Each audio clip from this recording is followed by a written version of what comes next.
तो ना बजेगी बांसुरी।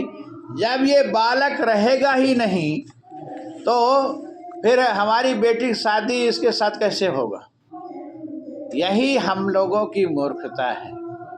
होनी यदि होती होके रहती है, अनहोनी होगी नहीं, होनी होके रहेगी। हाँ, तो देखो देखो विधाता जिसके भाग्य में लिख दिए हैं वो होगा। तुलसी जैसी भवतव्यता ताई तहाँ ले जाए। वो भवतव्यता कोई मेट नहीं सकता है, चाहे कुछ भी कर ले।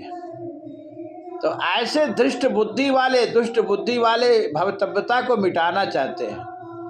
कंस भी अपने मृत्यु को मिटाना चाहा, रावण भी, लेकिन मृत्यु मिटी?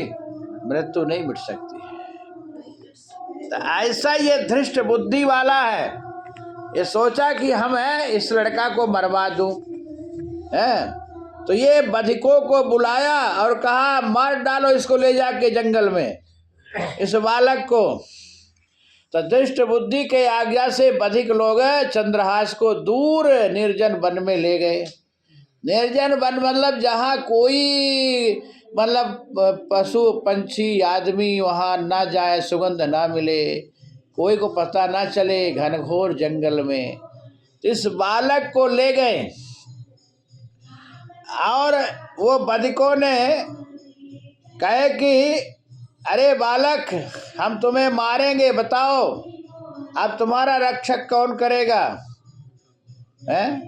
लेकिन बालक ने कहा, अबे तो कुछ नहीं कहे, लेकिन हिरण्याकश्यप जब प्रहलाद से पूछा तेरा रक्षा कौन कर रहा रक्षक तो प्रहलाद के जो सबकी रक्षा करता वो हमारी रक्षा कर रहा है। जो हमारी रक्षा गर्भ में किया वो अभी भी कर रहा है। तो अब ये बधिकों ने पूछे कि अब हम तुझको मारूंगा, तुम्हारा रक्षक कौन करेगा? चंद्रहास ने कहे कि मैं तुमसे केवल एक बात मांगता हूं कि तुम लोग थोड़ी देर रुको, जब मैं कहूं तब मुझ पर हथियार चलाना, थोड़ी देर रुक जाओ। बधिकों ने बात मान ली चंद्रहास का, और चंद्रहास अपने मुख में जो शालिग्राम की बटिया रखे थे उसको निकाले और पूजन अर्चना किए। अब पूजा अर्चना करके ध्यान में बैठ गए, और ध्यान में जैसे बैठे तो इशारा कर दिए आंख से कि अब मारो हमको। शालिग्राम भगवान फिर मुख में रख लिए, मारो। तो जैसे ये बधिकों ने मारना चाहे तो बधिक एकदम से मूर्छित तो गिर पड़े। अरे भगवान के भक्त कौन मारेगा?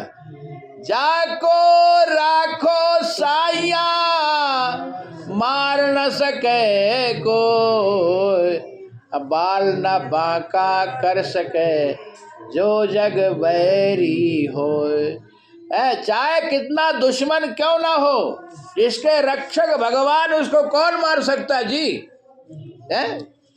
बाल नहीं बांका कर सकता, एक बाल भी नहीं टेढ़ा कर सकता हो तो बात का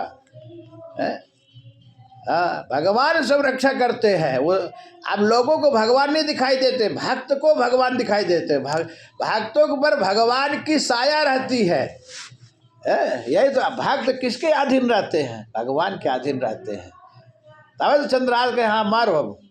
अब सोच रहा कि बालक के पास कोई ये नहीं, अब मैं मार दूंगा, ऐसा थोड़ी होता है। तो यही सब मूर्छित पड़ गए। फिर जब सचेत हुए तो सोचे कि अभी बालक को क्या दया आ गई बालक पर। अच्छा, दया देने वाला कौन है? वो प्रेरक रघुवंश विभूषण, वही सबके हृदय में बैठा है। वही फिर दया निर्दयी को भी दया का संचार दे देता है। हाँ, तो भगवान दया, इनके हृदय में दया आ गई। चंद्र फिर भी अब सोचे कि भाई नहीं मारूंगा तो उधर ये दुष्ट बुद्धि वाला वो हमको मारवा देगा, करूँ तो करूँगा भाई, वो तो इनके अधीन है। तब वो बेचारा कहा कि भाई कुछ तो करें। तो देखा कि चंद्रहास के बाएं पैर में 6 अंगुलियां हैं, तो ये एक दोष है। जैसे किसी के हाथ में जो एक छंगी रहती तो अब देखने में ठीक नहीं है, काटे तो दुख होए, बेचारा ऐसे उसको दबाए रहता, ना दबाए तो लोग उसका नाम बदनाम कर देते, छंगा छंगा बोलते हैं। तो इनके बाएं पाँव के अंगुली में, उससे 5 अंगुली होती ना, तो 6वीं अंगुली थी। तो ये सोचा कि चलो ये कोई काम में नहीं, इसको मैं काट दूं। तो ये चंद्रहास के 6वीं जो अंगुली थी उसको काट दिया, और काट करके ले लिया। कहा कि अब ये दिखा दूंगा प्रमाण कि ये हमने अंगुली देखो काट दिया, मार दिया। और चंद्रहास को छोड़ करके बधिकों ने धृष्ट बुद्धि के पास आ गए। और दिखा दिया, राजा देखो मंत्री मैंने मार दिया, तुम्हारा काम करके आ गए। तो महाराज